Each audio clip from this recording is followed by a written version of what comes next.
penting, tapi hukumnya sunat. Kita katakan sunat tidak terlalu penting, bahkan pada saat yang genting ketika salat fardu tidak boleh ditunaikan, yang tahiyatul masjid tetap disuruh. Kapan itu? Nah, kita ambil contoh yang dulu kita sebutkan, kita ulang-ulang supaya kuat di dalam ingatan. Orang yang tidak mengerjakan salat fardu pada waktu subuh, umpamanya hari Jumat, kita ambil kasus. Sudah terbangun ketika kumandang azan, tapi dia golek-golek sebentar, lewatlah waktu, terjaga. Bagi orang yang sudah disiplin salat berjamaah, tidak mengerjakan salat pada waktu berjamaah, itu dia merasa nyaman. Perasaannya seolah-olah sudah selesai. Padahal belum. Tertidurlah. Maka begitu bangun, perasaan nyaman saja, kayaknya udah selesai salat. Beraktivitas, ketika tiba waktu Jumat, dia datang ke masjid, salat sunat tahiyatul masjid, duduk dengarkan khutbah.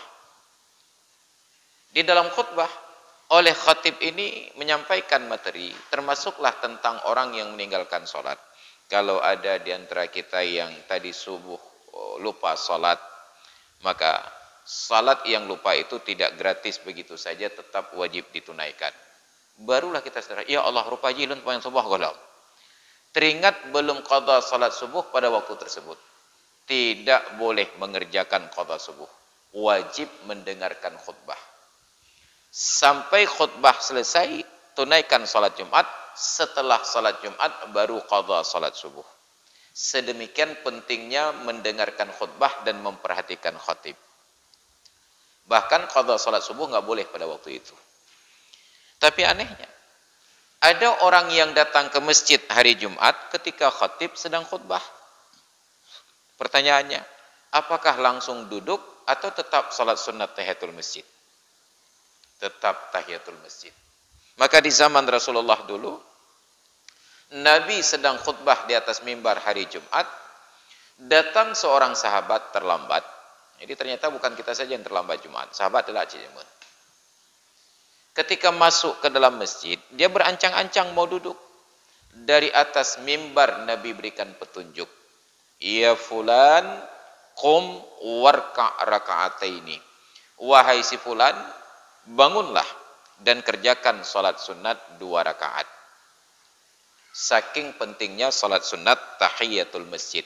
Makanya kata para ulama, makruh duduk di dalam masjid sebelum mengerjakan salat sunat 2 rakaat. Bukan salat sunat, sebelum mengerjakan salat 2 rakaat. Apakah salat itu sunat ataukah salat itu fardu?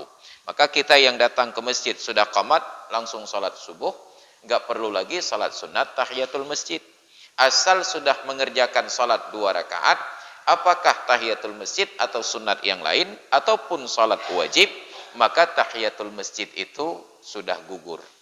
Maka menjawab pertanyaan sekaligus, orang yang datang ke masjid untuk salat subuh, ada salat sunat tahiyatul masjid, ada salat sunat fajar atau qabliyah subuh.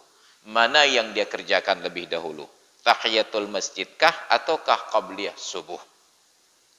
Jawabannya tahiyatul masjid. Kenapa?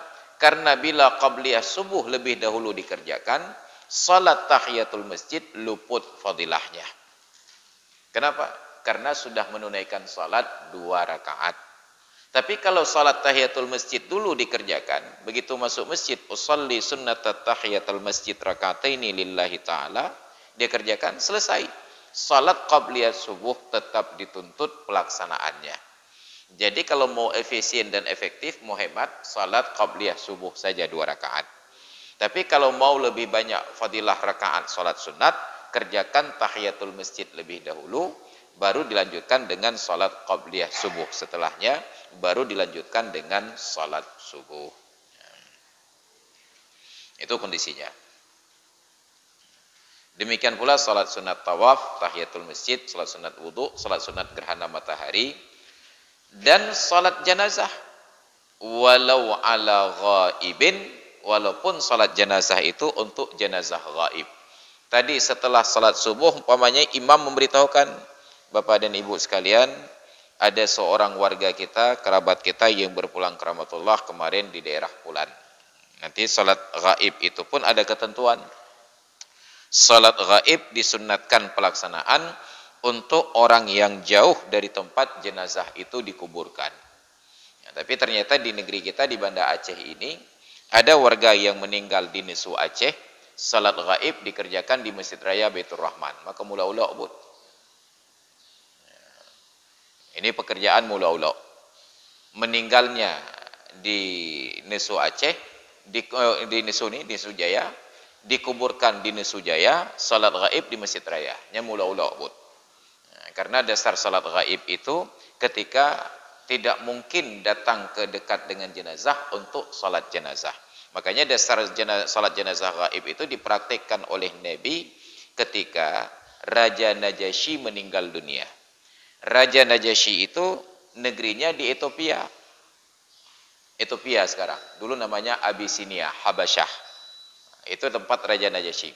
Makanya Ethiopia itu sampai dengan sekarang menjadi negara Afrika yang mayoritas Kristen. Karena memang kerajaan Kristen dari zaman dahulu. Raja Najasyi, beliau Raja Kristen. Tapi setelah datang kafilah umat Islam yang hijrah pertama dan kedua, di bawah pimpinan Ja'far bin Abi Thalib pada kala itu, Raja Najasyi masuk Islam tapi sembunyi-sembunyi. Beliau rahasiakan keislamannya itu dari penduduknya. Karena itu penduduk Kristen. Beliau tidak ingin keislamannya itu menyebabkan beliau turun tahta. Maka beliau rahasiakan keislamannya, beliau beribadat. Di hari meninggalnya Raja Najasyi, disampaikan berita kematian Raja Najasyi ini oleh malaikat Jibril kepada Rasulullah. Maka Nabi sampaikan kepada para sahabat, mari kita laksanakan salat jenazah gaib untuk saudara kita Najasyi. Maka ada yang katakan, salat jenazah gaib itu baru boleh dikerjakan apabila posisi orang yang meninggal di arah kiblat. Yang kabura alam. Bagaimana kalau ada yang meninggal di Aceh Tamiang, kita ada di Banda Aceh. Kiblat ke Dewara Sabang, sedangkan Aceh Tamiang ke Develikut. Enggak, tidak disyaratkan demikian. Kalau itu syaratnya, sungguh tidak sesuai dengan kondisi. Rasulullah tinggal di Madinah, kiblatnya ke arah Ka'bah, sedangkan Ethiopia itu ada di belakang. Jadi tidak disyaratkan di arah kiblat. Hanya disyaratkan di arah kiblat kalau jenazahnya hadir. Kita dalam masjid, jenazah di depan. Nah, tapi kalau jenazahnya gaib, terserah dimanapun jenazah, kita salat gaib. Itu untuk Najasyi. Jadi kalau kuburannya dekat dan terjangkau, bukan salat gaib. Saya dari Cat Keeng, ada salah seorang warga kita meninggal di Nesu Jaya. Saya dapat berita. Datang kemari ternyata jenazah sudah dikuburkan. Saya tidak boleh salat gaib, tetapi salat jenazah di depan kuburan. Satu-satunya salat yang boleh dikerjakan menghadap kuburan hanya salat jenazah. Kenapa? Karena tidak ada rukuk, tidak ada sujud. Tapi kalau salat yang ada rukuk dan sujud menghadap kuburan, itu juga dilarang dalam agama. Makruh salat menghadap ke arah sesuatu yang disembah di luar ajaran Islam. Api, tetut lilin, karena listrik padam. Karena PLN itu kadang-kadang diplesetkan oleh kawan-kawan menjadi perusahaan lilin negara. Lagu lilin gara-gara listrik. Kita nyalakan lampu, panyot, pelita ataupun lilin. Salat. Tidak boleh lilin, pelita dan api itu di arah tempat kita sujud. Karena bagi orang yang melihat terkesan kapalo tengkunya kegusum mahapui. Maka tempatkan sedikit ke kanan atau ke arah kiri. Tiang bulat seperti ini mirip-mirip berhala. Maka kalau ada orang yang salat disunatkan ada sutrah menghadap sesuatu, maka jadikan ke arah kanan sedikit atau ke arah kiri sedikit. Agar tidak terkesan dalam pandangan orang yang melihat seperti sedang menyembah tiang. Orang yang salat ternyata di lokasi kuburan.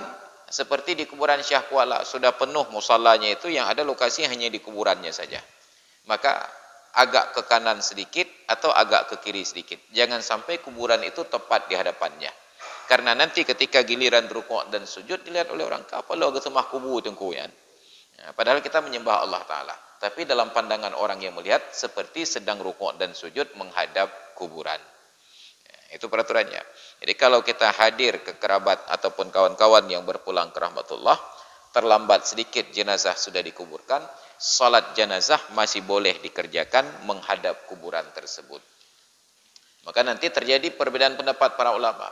Sampai berapa lama salat jenazah itu masih boleh ditunaikan. Ada yang katakan sampai setahun setelah jenazah dikuburkan. Ada yang katakan sampai 10 tahun setelah jenazah dikuburkan. Ada yang katakan sampai hari kiamat. Kecuali untuk jenazah para nabi. Yang katakan setahun, mereka punya pemahaman. Karena dalam masa setahun itu, jasad di dalam kubur masih utuh. Setelah setahun biasanya sudah rusak. Yang katakan 10 tahun, merujuk pada praktek Rasulullah, pada tahun ke-10 setelah hijrah, beliau datang ke kuburan Uhud dan berdoa. Yang katakan seumur hidup, mereka punya prinsip. Dasar salat jenazah itu bukan salat. Karena kalau salat tentu ada rukuk dan sujud. Inti dari salat jenazah adalah mendoakan orang yang meninggal. Tetap boleh sampai hari kiamat. Setelah dikomparasi dalil-dalilnya oleh para ulama, mereka dapati pendapat yang terakhir ini yang lebih kuat. Karena intinya hanya mendoakan orang yang meninggal dunia. Dengan catatan kita belum pernah menghadiri salat jenazahnya. Maka kalau sudah selesai salat jenazah sekali, tidak disunatkan mengulangi salat jenazah yang kedua kali. Misalnya ada warga Nesu Jaya yang meninggal di sebuah tempat. Di tempat tersebut sudah dikerjakan salat jenazah oleh orang lain, dibawa pulang kemari. Kita yang hadir di sini sunat salat jenazah sekali lagi. Tapi ternyata dalam rombongan itu sudah ada yang salat di sana sekali. Sampai kemari dia mau salat sekali lagi. Tidak lagi disunatkan. Karena salat jenazah untuk satu orang pelakunya tidak disunatkan berulang-ulang. Nah, itu salat jenazah gaib. Boleh setelah salat pada waktu-waktu makruh tahrim. Wa i'adatu ma'a jama'atin walau imaman. Dan demikian lagi, pada waktu makruh tahrim itu boleh mengerjakan salat i'adah. Apa makna i'adah? Ada orang yang di rumahnya sudah selesai salat subuh. Keluar untuk beraktivitas, sampai dekat masjid, terdengarlah kumandang qamat. Golongan sembahyang subuh lah kau. Walaupun sudah selesai salat subuh, masih boleh mengulangi salat subuh sekali lagi secara berjamaah. Disebut i'adah. Maka i'adah itu kata para ulama ada 3 syarat. Syarat yang pertama masih ada waktu. Syarat yang kedua dikerjakan tidak boleh lebih dari sekali. Syarat yang ketiga yang terjadi perbedaan pendapat dikerjakan secara berjamaah. Itu namanya salat i'adah. Wa kafaitati fardin au naflin lam yaqsud ta'khiruha lil waqtil makruh. Dan demikian pula mengqadha salat yang sudah luput waktunya, yang tidak secara sengaja dipilih waktu tersebut untuk pelaksanaan padanya. Salat qabliyah subuh tadi, kita datang ke masjid sudah qamat, langsung salat subuh. Setelah salat subuh baru kita teringat, ya Allah qabliyah subuh belum. Silahkan kerjakan salat qabliyah subuh setelah salat subuh. Diizinkan, tidak berlaku makruh tahrim padanya. Itu pengecualian-pengecualian dari kondisi makruh tahrim yang dimaksudkan dalam keterangan awal di atas. Baik hadirin dan hadirat sekalian, jamaah salat subuh dan pengajian yang dirahmati Allah. Karena pengajian kita pengajian subuh dan subuh hari ini berakhir waktu jam 6:27.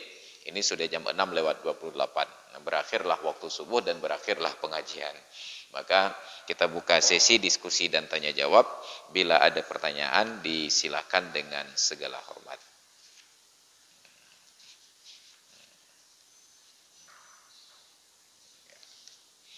Boleh terkait dengan materi ini ataupun materi yang lain.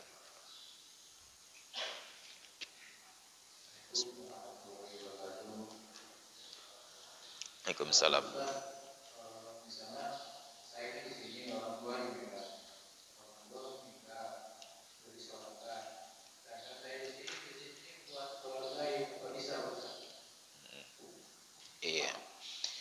orang tua di Medan meninggal dunia, sedangkan kita sebagai anak ada di Banda Aceh. Apakah boleh sholat gaib di sini? Dibolehkan, karena sudah terpenuhi salah satu syaratnya, yaitu jarak antara posisi jenazah dengan kita yang mengerjakan sholat lebih dari jarak tempuh musafir. Jangankan di Medan, bahkan sampai Lawung saja itu sudah boleh. Satu. Yang kedua, harus terpenuhi syarat yang lainnya, yaitu bahwa saat pelaksanaan sholat jenazah gaib, jenazah itu sudah selesai dikafankan. Jangan sampai kita terburu-buru. Mungkin keluarga di Medan di sana tidak segera memandikan dan mengkafankan karena masih menanti-nanti anak-anak yang lain. Yang lain berencana pulang, sedangkan kita belum mungkin. Jadi karena kita khawatir nanti terlambat penguburan, kita sampaikan, untuk saya jangan ditunggu, saya akan pulang, tapi jangan tunggu saya, langsung proses jenazah. Jadi ternyata tidak segera diproses, karena ada anak-anak yang lain yang menyarankan, jangan proses dulu, karena tunggu saya pulang dulu. Jadi untuk jenazah yang belum dimandikan dan belum dikafankan, belum boleh dilaksanakan sholat jenazah gaib.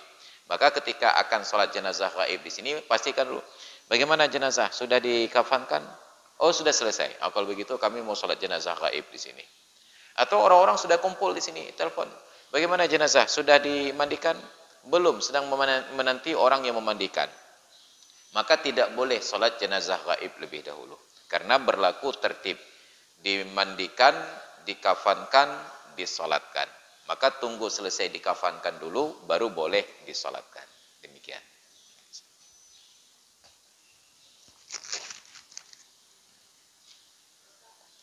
Iya, silakan. Waalaikumsalam warahmatullahi wabarakatuh.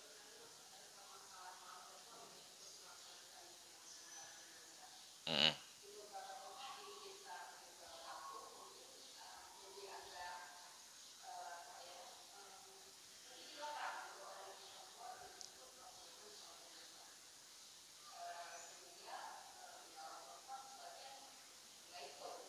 Mm. Iya. Salat jenazah itu ada ketentuannya. Yang melaksanakannya itu orang laki-laki yang sudah balik. Bila tidak ada orang laki-laki, maka pelaksanaan salat jenazah oleh orang perempuan enggak ada masalah, boleh, tetapi belum memenuhi ketentuan. Nanti bila ada orang laki-laki hadir belakangan, tetap orang laki-laki ini wajib melaksanakan salat jenazah karena fardu kifayahnya belum gugur. Nah, pertanyaannya, lalu apakah orang perempuan dilarang dalam Islam untuk salat jenazah? Tidak ada larangan sama sekali. Tetap diizinkan orang perempuan untuk salat jenazah. Yang pernah saya dapati hanya ketentuan orang perempuan di tempat di kampung-kampung yang menyatakan orang perempuan tidak diizinkan berziarah kubur. Bukan berziarah kubur, orang perempuan tidak diizinkan mengantarkan jenazah ke kuburan. Itu ada tempat-tempat demikian, seperti di daerah Tungkup. Daerah Tungkup kalau ada orang meninggal dunia, tidak diizinkan keluarga atau orang perempuan untuk hadir ke kuburan. Bukan tidak boleh ziarah, tidak boleh mendampingi mengantar jenazah ke kuburan. Kenapa? Karena biasanya yang perempuan itu melihat peristiwa demikian nanti keluar tangisan, teriakan dan lain sebagainya. Maka mengantisipasi dilaranglah. Sedangkan untuk salat tetap dibolehkan, tetap disunatkan, tetap berpahala. Jadi tidak ada larangan orang perempuan untuk salat jenazah. Cuma kalau yang hadir orang perempuan semua, tidak ada laki-laki seorang pun, kewajibannya itu belum terselesaikan. Demikian. Jadi boleh nanti ibu-ibu ikut salat jenazah. Jadi kalau ada panitia masjid yang melarang, harus dipertanyakan dalil larangannya itu apa. Tidak ada dalil. Kecuali karena kebijakan-kebijakan yang lain umpamanya. Itu sesuai dengan logika masing-masing panitia masjid. Bukan logika agama. Demikian.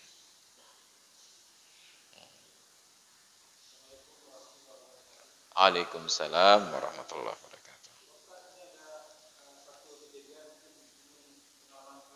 Mm-hmm.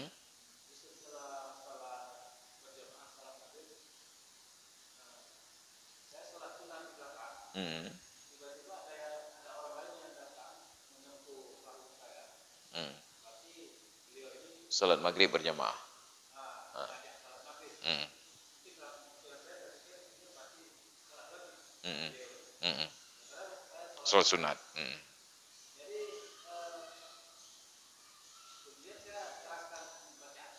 Hmm. Hmm.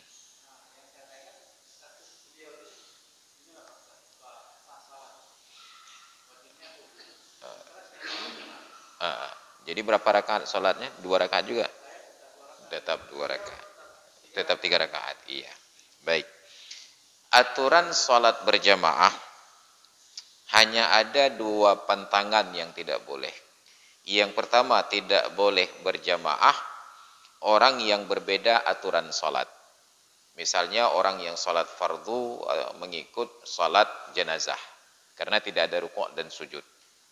Ataupun orang yang salat fardu mengikut salat gerhana karena setiap rakaat ada 2 kali berdiri dan baca Fatihah. Yang kedua, tidak boleh berjamaah itu orang yang salat muqim mengikut orang yang salat musafir. Artinya ada yang salat penuh mengikut imam yang salat qasar. Bukan jamak, hanya qasar saja. Nah, selama bukan dalam kategori tersebut, boleh berjamaah. Apa contohnya? Imam salat fardu, makmum salat sunat. Boleh berjamaah. Atau sebaliknya, imam salat sunat, makmum salat fardu. Boleh berjamaah. Atau yang lain lagi, imam salat fardu tunai dalam waktu, sedangkan makmum mengqadha salat yang lain. Ataupun imamnya sedang qadha salat, makmumnya salat fardu di dalam waktu. Boleh untuk berjamaah. Adapun perbedaan jumlah rakaat, enggak ada masalah. Ada imam salat subuh, sedangkan makmum mengqadha salat isya. Ada imam yang salat sunat ba'diyah maghrib, sedangkan makmumnya salat maghrib yang 3 rakaat. Nanti setelah imam salam pada rakaat kedua, makmum lanjut rakaat yang ketiga, seperti masbuk. Ataupun justru rakaat imam lebih panjang, rakaat makmum lebih pendek. Imam salat zuhur, makmum qadha subuh. Enggak perlu. Kalau masbuk di rakaat yang ketiga, salam sama-sama. Makmum 2 rakaat karena qadha subuh, imam sudah rakaat keempat. Ini kalau sempat takbiratul ihram sama-sama. Makmum sudah selesai 2 rakaat salat subuh, tetapi imam lanjut rakaat ketiga. Maka pilihannya ada 2. Makmum ini niat farak, salam, tapi hilang fadilah 27. Atau makmum ini tetap menanti dalam posisi duduk tasyahud, sampai imam pada tasyahud akhir. Salam imam, salam makmum. Tetap boleh. Timbul masalah satu lagi. Tapi salat sunat itu kan enggak ada jiharnya. Salat sunat yang dikerjakan di malam hari tetap disunatkan jihar. Maka ketika tadi ada makmum yang ikut salat maghrib, kita yang jadi imam ini sebenarnya salat sunat, begitu tahu ada makmum, boleh dijiharkan, boleh tidak dijiharkan. Lanjut saja. Karena bahkan salat isya berjamaah pun dibolehkan imam tidak jihar. Siapa tahu imamnya itu agak sedikit serak, batu, ataupun suaranya enggak jelas, ataupun memang enggak hafal ayat surat yang lain. Nya setelah Fatihah nyumi itu pun dia makmum halapai kapalo. Maka santai aja imamnya. Allahu akbar. Sir semua sampai rukuk. Allahu akbar, sami Allah liman hamidah, rakaat kedua begitu. Ketiga jangan apa yang oleh. Karena memang sir. Makmum kapalo dan imam hanya tibik tu. Begitu salamnya. Hai imam, ini kok enggak jihar? Jihar itu kan sunat. Saya tidak mengambil sunatnya. Kenapa mengambil sunat Pak Imam? Pokoknya enggak ambil lah. Sah salatnya. Atau sebaliknya, salat zuhur dan asar itu kan sunat sir. Ternyata imamnya ingin pamer, dia bisa baca Fatihah. Begitu salat zuhur berjamaah, Allahu akbar. Bismillahirrahmanirrahim. Sah. Tetapi kitanya yang tidak siap. Maka dulu waktu saya di pesantren di Lamno tahun 2006, salat asar berjamaah. Biasanya kalau salat fardu 5 waktu itu yang jadi imam adalah yang paling senior di depan. Guru-guru. Jadi suatu hari guru ngaji saya pada waktu siang itu Tengku Abdullah namanya, orang Pedadah. Beliau ini seumur hidup di pesantren nggak pernah mau jadi imam. Sampai pada waktu asar tersebut terjebak beliau yang paling senior di depan. Nggak ada pilihan kecuali beliau jadi imam. Itu pertama kali beliau jadi imam setelah lebih dari 15 tahun di pesantren. Salat asar. Takbirlah beliau. Allahu Akbar. Agak sedikit bergetar suara beliau. Ayo hantam jadi imam. Ya, kan ya Yohan walaupun sangat alim. Ya. Setelah baca iftitah, terdengarlah bacaan bismillah. Bismillah. Belum sampai Ar-Rahmanir-Rahim, langsung meledak tawa dari jemaah yang di belakang. Padahal imam baca jihar itu tidak batal sholat. Tapi karena itu terasa aneh dan lucu, tiba-tiba yang di belakang nggak sanggup tahan tawa. Batallah sholat. Wah, okay. Ya. Bayangkan ada kondisi yang kita tidak siap. Padahal aturan sholat itu nggak ada masalah. Boleh imam baca jihar pada waktu sholat sir. Karena sir pada waktu sir dan jihar pada waktu jihar hukumnya sunat. Tidak melakukan sunat itu tidak berdosa. Hanya saja terbiasa bagi kita salat maghrib dan isya sir, tapi tidak pernah terbiasa salat zuhur dan asar jihar. Coba bayangkan yang salat maghrib dan isya sendiri di rumah. Sir atau jihar? Sir. Tapi kita nggak pernah gugat. Loh, kok nggak terdengar suara? Saya pilih sir saja Pak Ustaz. Tapi kan sunat jihar, iya. Walaupun jihar kan tetap sunat. Saya pilih sir saja. Nah, kenapa nggak dibalik sekali-kali? Loh, kenapa jihar? Saya memilih jihar Pak Ustaz. Kenapa? Karena sir itu kan sunat. Ya, coba nanti salat zuhur sendiri di masjid jihar. Itu kira-kira ribut nggak orang yang nonton? Ya, padahal secara hukum boleh. Maka dalam kasus tadi, ketika kita salat ba'diyah maghrib sendiri, tiba-tiba ada yang menepuk bahu ikut berjamaah, sah salatnya. Itu intinya adalah setiap kali kita datang ke masjid untuk salat, usahakan berjamaah. Tapi kita nggak tahu ini yang sedang salat ini salat fardu atau salat sunat. Enggak perlu tahu. Ikut saja. Kita salat fardu, dia salat sunat. Sah. Nanti setelah salam diberitahukan. Tapi tadi Pak Ustaz, saya salat sunat. Nggak apa-apa, tetap sah. Nggak perlu tunggu dia selesai salat dulu baru tanya, Bapak tadi salat maghrib atau salat sunat? Salat maghrib, aduh, padahal saya ingin berjamaah. Wah, udah selesai salatnya. Jadi ikut saja, nggak ada masalah. Demikian.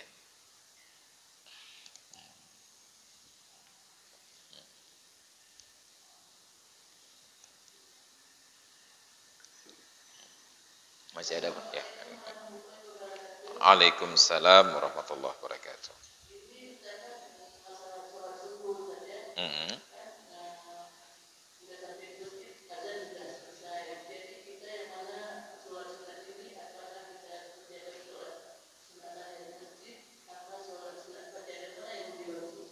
Iya. Dalam kondisi hanya memungkinkan waktunya untuk salat 2 rakaat, kita harus memilih. Kalau salat tahiyatul masjid saja tidak sempat salat qabliyah subuh. Kalau qabliyah subuh saja tidak sempat salat tahiyatul masjid. Kalau begitu kondisinya, pilih salat sunat qabliyah subuh. Kenapa? Yang pertama dari sisi hukum lebih kuat. Dan yang kedua, dengan mengerjakan salat qabliyah subuh, tahiyatul masjid sudah dapat. Tapi bila mengerjakan tahiyatul masjid saja, qabliyah subuh tidak berlaku. Itu hanya khusus untuk tahiyatul masjid. Itu dalam kondisi ketika hanya mungkin 2 rakaat. Tapi bila mungkin mengerjakan 4 rakaat, maka dahulukan tahiyatul masjid. Setelah selesai tahiyatul masjid, lanjut qabliyah subuh. Kenapa tidak qabliyah subuh dulu? Karena bila qabliyah subuh lebih dahulu, tahiyatul masjid luput waktunya. Nah, baru disunatkan lagi tahiyatul masjid, kita keluar dari masjid.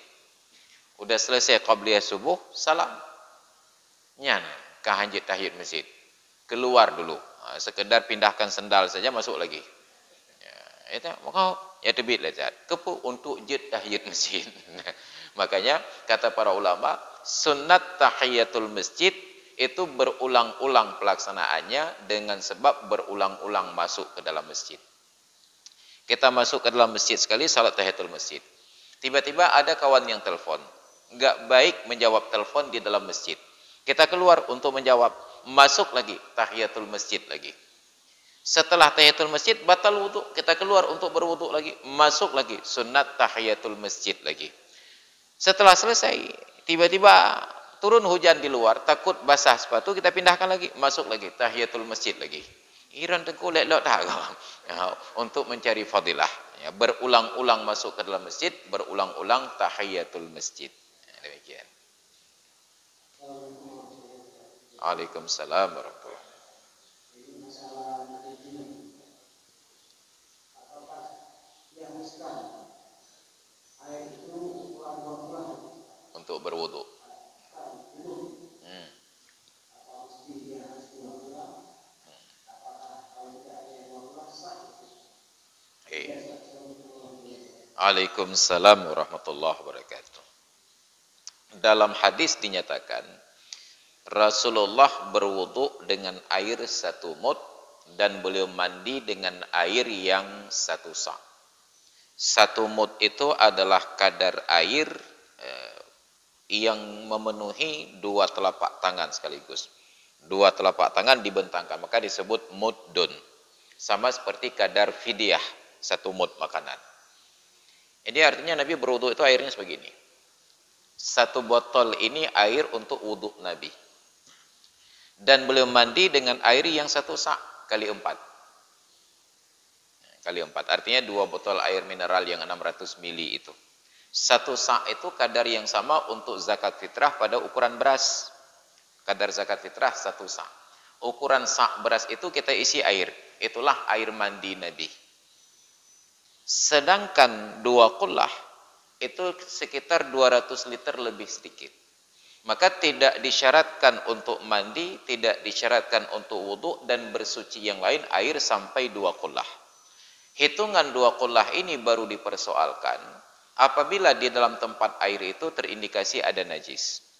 Ketika kita akan berwudu, saat kita akan mandi, terlihat di dalam bak tersebut ada umpamanya tai ayam. Baru perlu kalkulasi, ini sampai 2 qullah atau tidak. Tapi bila tidak ada najis tersebut, enggak perlu tanyakan. Maka boleh berwudu dengan air 1 botol ini, boleh mandi dengan 2 botol yang 200 mili, yang 600 mili.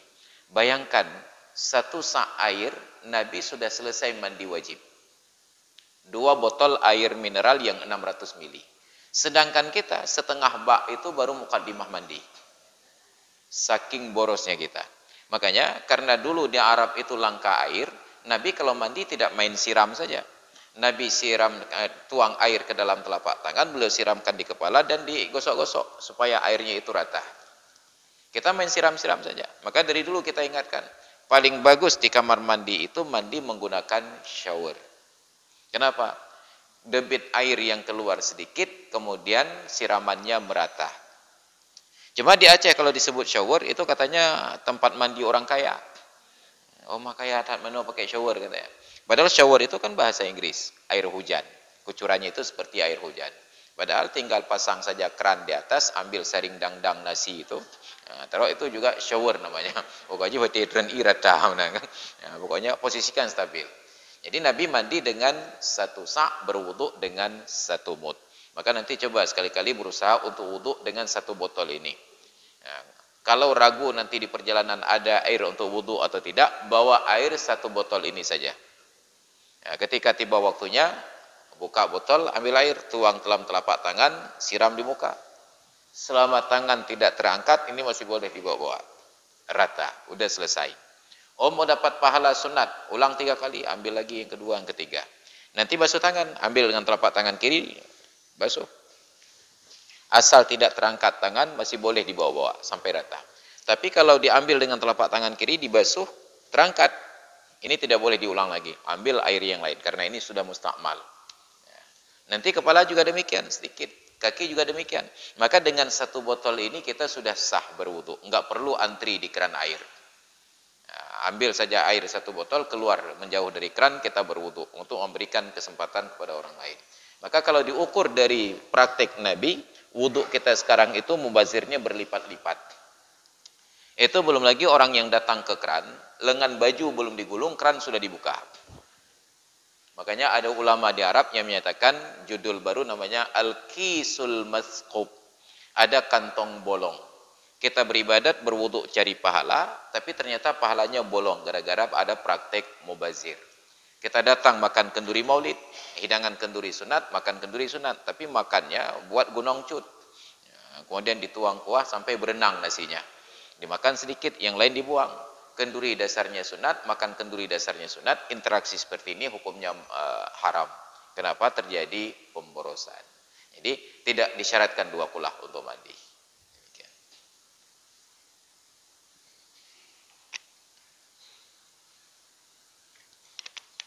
Baik hadirin dan hadirat sekalian yang dirahmati Allah, demikian pengajian kita di pagi ini. Mudah-mudahan jadi ilmu yang bermanfaat. Wallahu a'lam bissawab wa ilaihil marji'un wal ma'ab.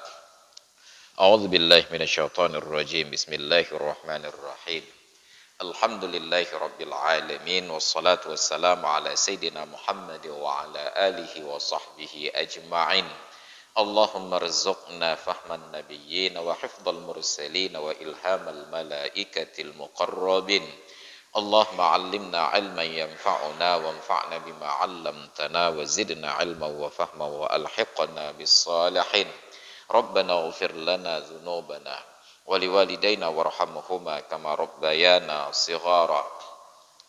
ولجميع المؤمنين والمؤمنات والمسلمين والمسلمات الأحياء منهم والأموات برحمتك يا أرحم الراحمين ربنا آتنا في الدنيا حسنة وفي الآخرة حسنة وقنا عذاب النار وصلى الله على سيدنا محمد وعلى آله وصحبه أجمعين والحمد لله رب العالمين. الفاتحة. أعوذ بالله من الشيطان الرجيم. بسم الله الرحمن الرحيم. الحمد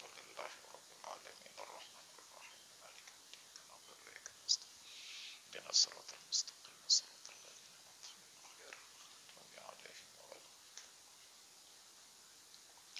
صلى الله على سيدنا محمد وصلى الله عليه وسلم. صلى الله على سيدنا محمد وصلى الله عليه وسلم. صلى الله على سيدنا محمد. يا ربي صل عليه وسلم. اللهم صل وسلم. هدانا الله وإياكم أجمعين. السلام عليكم ورحمة الله وبركاته.